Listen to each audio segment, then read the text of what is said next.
सोनू एक छोटे से गांव का रहने वाला हूँ। मेरी उम्र 24 साल है। मेरी बड़ी मामी की उम्र 35 साल है और छोटी मामी की उम्र 28 साल है। छोटी मामी दिखने में बला की खूबसूरत है। 5 फुट की हाइट के साथ उनकी 32, 30, 34 की फिगर किसी का भी मन विचलित कर देती थी। मैं किसी ना किसी बहाने से उन्हें छूने की कोशिश करता, मैं इससे ज्यादा नहीं कर पाता। फिर एक दिन मामी की माँ की तबीयत खराब हो गई, जिसके कारण उन्हें दिल्ली ले जाना पड़ा। 3 दिन बाद मामी का दिल्ली जाने का प्लान बना, पर समस्या यह थी कि मामी जाए किसके साथ। घर में कोई मर्द तो था नहीं और नानी को उन्हें अकेले भेजने में डर लगता था। उसके अगले दिन मेरा भी नानी के घर जाने का प्रोग्राम बना। जब मैं वहां पहुंचा तो छोटी मामी अपना बैग जमा रही थी। मैं नानी के पास बैठकर बातें कर रहा था तो नानी ने मुझे समस्या बताई और कहा, अगर तू 3 दिन के लिए अपनी मामी के साथ चला जा। यह सुनकर मेरे मन में खुशी की लहर दौड़ गई। इसके बाद मैंने अपने घर फोन लगाकर सारी बात बता दी और दिल्ली जाने की तैयारी करने लगा। मामा के गांव से दिल्ली सड़क मार्ग से जाने पर 8 घंटे लगते हैं।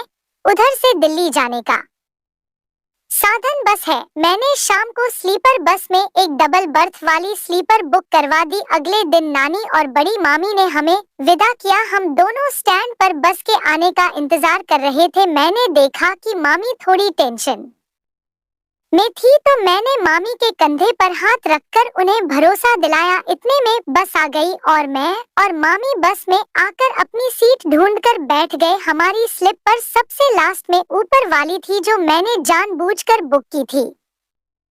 बस चल पड़ी। मैं और मामी इधर उधर की बातें करने लगे। साथ ही मैंने कानों में ईयरबैंड लगाकर अपने मोबाइल में रोमांटिक मूवी चला ली और देखने लगा। थोड़ी देर बाद मामी बोली, जब तक नींद नहीं आती मुझे भी टाइम पास करना है। उस समय रात के 10 बज रहे थे तो मैंने एयर बैंड में से एक साइड का बैंड मामी के कान में लगा दिया और हम दोनों मूवी देखने लगे। अब 11 बज चुके थे और बस में भी अब अंधेरा हो गया था। बस अपनी रफ्तार पर थी, हम दोनों भी लेट गए थे। मैंने जिस हाथ से फोन पकड़ रखा था वह मामी के साइड वाला हाथ था। मैंने आइडिया लगाकर मामी से कहा, मेरा यह हाथ दुखने लगा है तो आपके सिर के नीचे लगा लेता हूँ। मामी ने एक बार मुझे देखा और फिर अपना सिर उठा दिया। अब मेरी बाह मामी की गर्दन के नीचे थी और मेरा हाथ मामी के कंधे के पास था। अचानक मूवी में एक रोमांटिक सीन आया और मेरा हाथ मामी के कंधे पर चला गया। मामी ने मेरी तरफ देखा पर मैं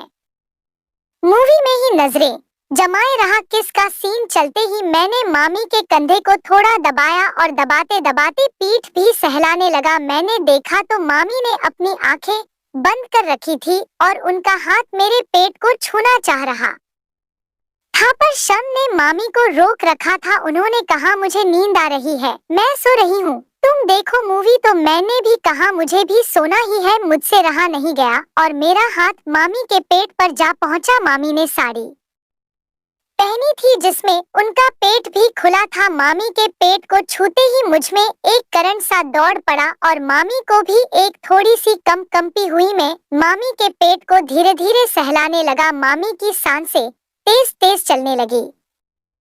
मैं भी समझ गया कि आग दोनों तरफ लगी है। अचानक से मामी ने करवट बदली और मेरी तरफ पीठ करके सो गई। मैं खींचका और धीरे से मामी के पेट पर हाथ रख दिया, साथ ही अपने शरीर को मामी के शरीर से सटा दिया। मामी ने मेरा हाथ पकड़ लिया लेकिन हटाया नहीं, वहीं पकड़े रखा। तभी मैंने महसूस किया कि मामी के हाथ का दबाव मेरे हाथ पर बढ़ रहा था। मैंने मामी को अपनी ओर घुमाया और उनके होठों को अपने होठों के बीच ले लिया। अब मैं उनके मस्त गुलाबी होठों का रस पीने लगा। इससे मामी एकदम से सिहर उठी, मगर मैंने मुंह नहीं हटाया। थोड़ी ही देर बाद मामी फिर से गर्म हो गई और मेरे कान में धीरे से प्लीज बोली। मैं समझ गया कि असल युद्ध अब करना है।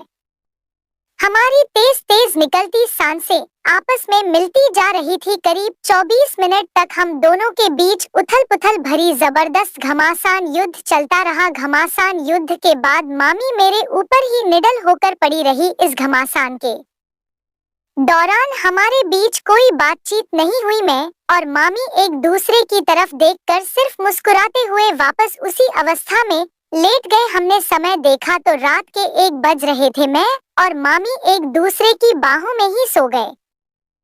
पता नहीं चला हमारी आँख कब लगी। तो आपको यह कहानी कैसी लगी हमें कमेंट करके बताइएगा। ऐसी ही कहानी सुनने के लिए हमारे चैनल को सब्सक्राइब करें।